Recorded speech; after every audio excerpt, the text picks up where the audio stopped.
Hi all, welcome back to Chandana Aradhya YouTube channel. ನಾನು ಚಂದನ. ಇದು ಹಬ್ಬದ ತಯಾರಿ ಮತ್ತು ವರಲಕ್ಷ್ಮಿ ಹಬ್ಬದ ದಿನದ ವ್ಲಾಗ್ ಆಗಿದೆ. ಹಬ್ಬ ಅಂದರೆ ಸಡಗರ ಸಂಭ್ರಮ ಹೆಚ್ಚಾಗಿರುತ್ತೆ. ಅದರಲ್ಲಿ ಮನೆ ಕೆಲಸನೂ ಕೂಡ ಹೆಣ್ಮಕ್ಳಿಗೆ ತುಂಬಾ ಜಾಸ್ತಿ ಇರುತ್ತೆ. ನಮಗೆ ಹಬ್ಬಕ್ಕೆ ಮನೆ ರೆಡಿ ಮಾಡೋದು ಅಂದರೆ ಎಷ್ಟು ಟೈಮ್ ಇದ್ದರೂ ಸಾಕಾಗಲ್ಲ ಅಲ್ವಾ.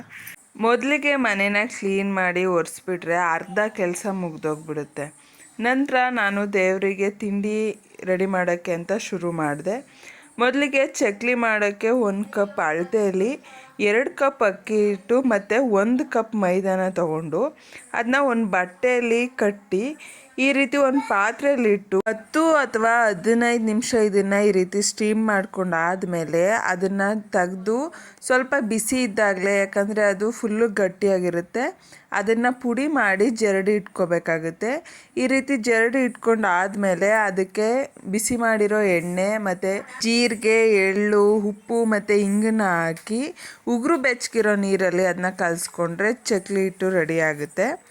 ನೆಕ್ಸ್ಟ್ ನಿಪ್ಪಿಟ್ಟು ಮಾಡೋಣ ಅಂತ ಮೊದಲಿಗೆ ಕಡಲೆ ಬೀಜನ ಮತ್ತು 4ರಿಂದ 5 ಒಣಮೆಣಸಿ ಹಣ್ಣು ಹುರ್ಕೊಂಡು ಕಡಲೆ ಬೀಜ ಸಿಪ್ಪೆ ಸಪ್ರೇಟ್ ಮಾಡಿ ಈ ರೀತಿ ಪುಡಿಯಾಗಿ ರುಬ್ಕೋಬೇಕು.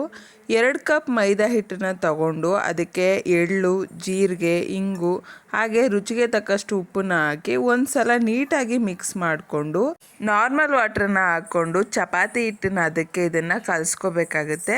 ನೆಕ್ಸ್ಟು ಸ್ವಲ್ಪ ಎಣ್ಣೆನ ಹಾಕಿ ಒಂದು 5 ನಿಮಿಷ ಇದನ್ನು ನಾದ್ಕೊಂಡು ಒಂದು 10 ನಿಮಿಷ ನೆನೆಯೋಕ್ಕೆ ಬಿಟ್ಬಿಡ್ಬೇಕಾಗುತ್ತೆ.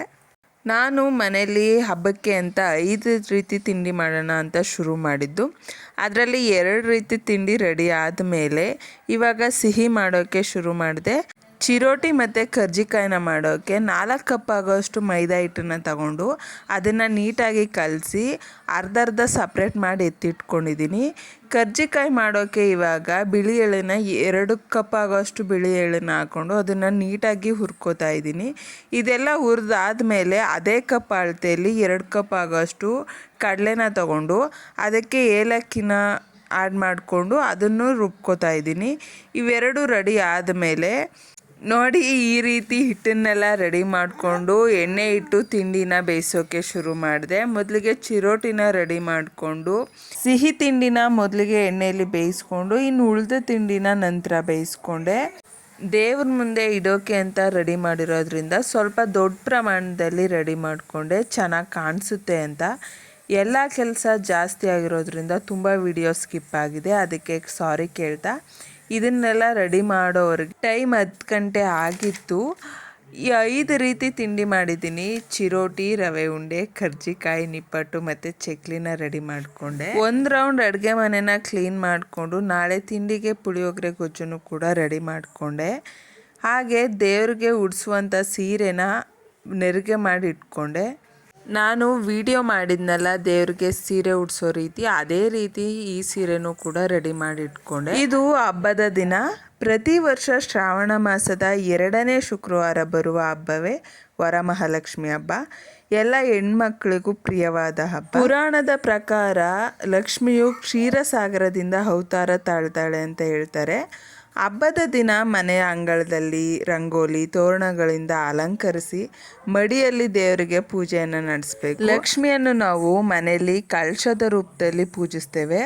ಮೊದಲಿಗೆ ಒಂದು ಬಿಂದಿಗೆ ಅಥವಾ ಒಂದು ಚೆಂಬಿನಲ್ಲಿ ಕಳಶನ ಕೂರಿಸಿ ಅದಕ್ಕೆ ಒಂದು ಹೊಸ ವಸ್ತ್ರ ಮತ್ತು ಆಭರಣವನ್ನು ತೋಡಿಸಿ ನೈವೇದ್ಯನ ಇಟ್ಟು ಪೂಜೆ ಸಲ್ಲಿಸಬೇಕು.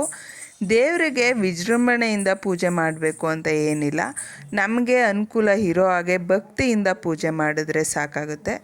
ಲಕ್ಷ್ಮೀ ದೇವಿನ ನಾವು ಪೂಜೆ ಮಾಡೋದ್ರಿಂದ ಜ್ಞಾನ, ಐಶ್ವರ್ಯ, ಸುಖ, ಆರೋಗ್ಯ, ಧನ, ಧಾನ್ಯ, ಜಯ, ವಿಜಯ ಈ ರೀತಿಯ ಅಷ್ಟ ಐಶ್ವರ್ಯ ನಮಗೆ ದೊರೆಯುತ್ತೆ ಅನ್ನುವ ನಂಬಿಕೆ ಇದೆ. ಈ ರೀತಿ ಪೂಜೆ ಮಾಡಿದ್ಮೇಲೆ ನಿಜವಾಗ್ಲೂ ಮನಸ್ಸಿಗೆ ಖುಷಿ, ಸಮಾಧಾನ ಆಗುತ್ತೆ. ಯಾರೋ ಒಬ್ಬರು ಮನೆಗೆ ಬಂದರು ಅನ್ನೋ ಸಮಾಧಾನವೂ ಕೂಡ ಸಿಗುತ್ತೆ. ಹಾಗೆ ಮಧ್ಯಾಹ್ನದ ಅಡುಗೆನ ಮುಗಿಸ್ಕೊಂಡು ದೇವರಿಗೆ ನೈವೇದ್ಯನ ಮಾಡಿ, ನಾಳೆ ಶನಿವಾರ ಪೌರ್ಣಮಿ ಇರೋ ಕಾರಣ ದೇವರನ್ನ ಸಾಯಂಕಾಲನೇ ವಿಸರ್ಜನೆನೂ ಕೂಡ ಮಾಡಿದೆ. ಮೊದಲಿಗೆ ದೇವರಿಗೆ ಆರತಿನ ಮಾಡಿ ಕಳಶನ 1 ಸಲ ಜರುಗಿಸಿ ನಂತರ ಅಲಂಕಾರನೆಲ್ಲ ತೆಗೆದೆ. ತುಂಬ ಬೇಜಾರಾಗ್ತಾಯಿತ್ತು ಅಷ್ಟು ಅಲಂಕಾರನ ಮಾಡಿ ಒಂದೇ ದಿನದಲ್ಲಿ ಅದನ್ನೆಲ್ಲ ತೆಗಿಯೋಕ್ಕೆ. ಇದರೊಂದಿಗೆ ಈ ವಿಡಿಯೋನ ಇಲ್ಲಿಗೆ ಎಂಡ್ ಮಾಡ್ತಾ ಇದ್ದೀನಿ. ಈ ವಿಡಿಯೋ ಇಷ್ಟ ಆಗಿದೆ ಅಂತ ಭಾವಿಸ್ತಾ ನನಗೆ ಸಪೋರ್ಟ್ ಮಾಡೋ ಪ್ರತಿಯೊಬ್ಬರಿಗೂ ಥ್ಯಾಂಕ್ಸ್ ತಿಳಿಸ್ತಾ do subscribe for more video. Thanks for watching.